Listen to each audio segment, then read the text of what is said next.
If you love Australian history, then you can't beat a visit to Braidwood. I've just picked up the new local heritage walking map. It's full of treasure trail highlights that are all easily accessible on foot.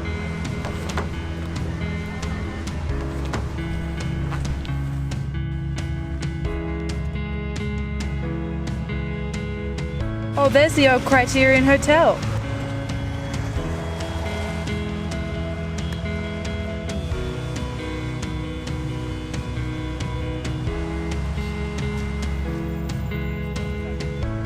There's a whole history of Braidwood in those pavers. It's a lovely town, even in the rain. One of this town's most iconic buildings is the Braidwood Hotel. It dates back to 1859 and used to be known as the Commercial Hotel. This building has been in many TV shows and movies, and apparently was a regular place to find Mick Jagger when he was filming Ned Kelly. There's plenty to see near Braidwood. Now we're going to Bedervale, a National Trust property. I hope the rain holds off for at least a few minutes.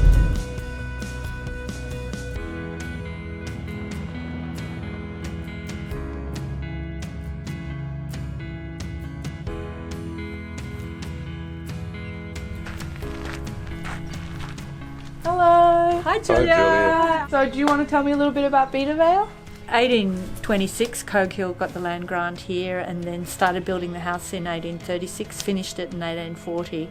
He took his daughters on a grand tour to Europe, and while he was away his son David died at the age of 31. Coghill then married his daughter off to a Robert Madrill, and then it stayed in the Madrill family for 6 generations until 1972 when my father bought it from the second last Robert Madrill.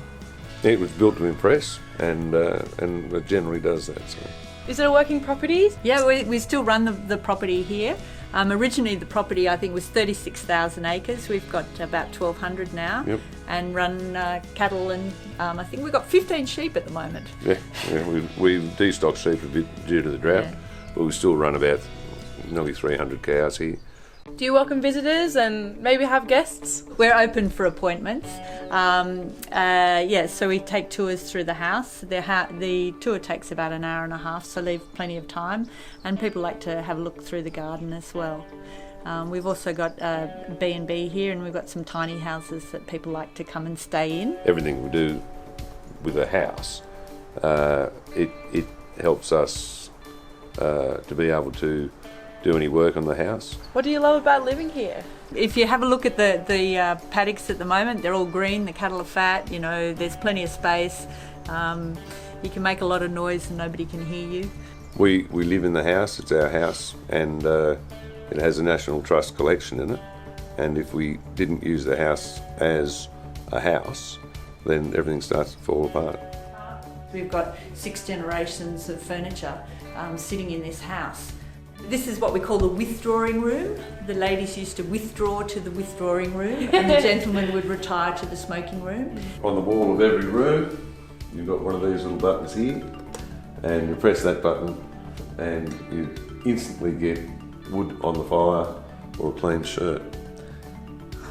So you'd have servants come in. Sellers run the full length of the house. There's 8 rooms down there. Renovation on my steps. And that's my mother and father, my uncle, my 2 brothers and sisters. And we were all extras in the Ned Kelly film in 1969. What we're doing is caring for the collection.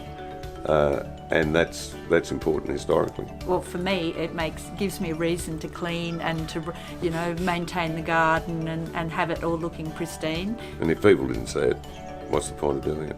So that's really what it's all about.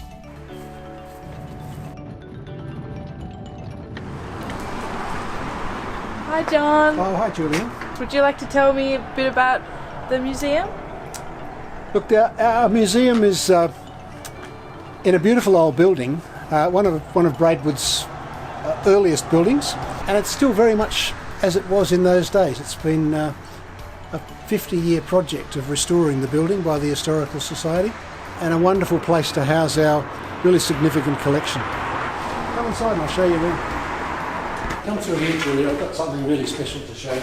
This is a really significant This is the coach that was held up by Ben Hall and his gang as it brought the gold up from the Araluen goldfields through Majors Creek to Braidwood. And just outside Majors Creek it was held up. They didn't get away with the gold. Mid-20th century it was used to deliver milk in Goulburn, and then it became disused and in a shed for many decades, and then we found it about 20 years ago and it was faithfully restored. This is one of our most significant things in the collection, and it reflects the really important part that the Chinese played in Braidwood's history. They were very respected as miners, they were respected as merchants, they were respected as people running market gardens, and really were part of the community. But this has survived through a family, the Nom Chong family, who are still here in Braidwood today. This wedding dress was one of maybe 7 or 8 dresses that Mary Nom Chong in the late 19th century would have worn on the day, and it's been passed down from generation to generation and has found its way into our collection. The dress recently went on tour. We loaned it to a museum at Ballarat, and then it went on then to another museum in Melbourne. Probably 500,000 people saw it, and when it came back we had learnt so much more about it. So the loan process is a really important one for the museum. Why is this museum so important to Braidwood and its heritage? Museums are really important. Museums are where we hold our shared stories, and it's our shared experience and our shared stories that keeps communities together. Braidwood's history is very unusual in that pretty much everything that happened in any small country town in New South Wales happened in Braidwood. That's a fabulous Australian story. Now it's your turn to dig a little deeper. Pick up the copy of a map at the Visitors Information Centre and we'll see you in Braidwood.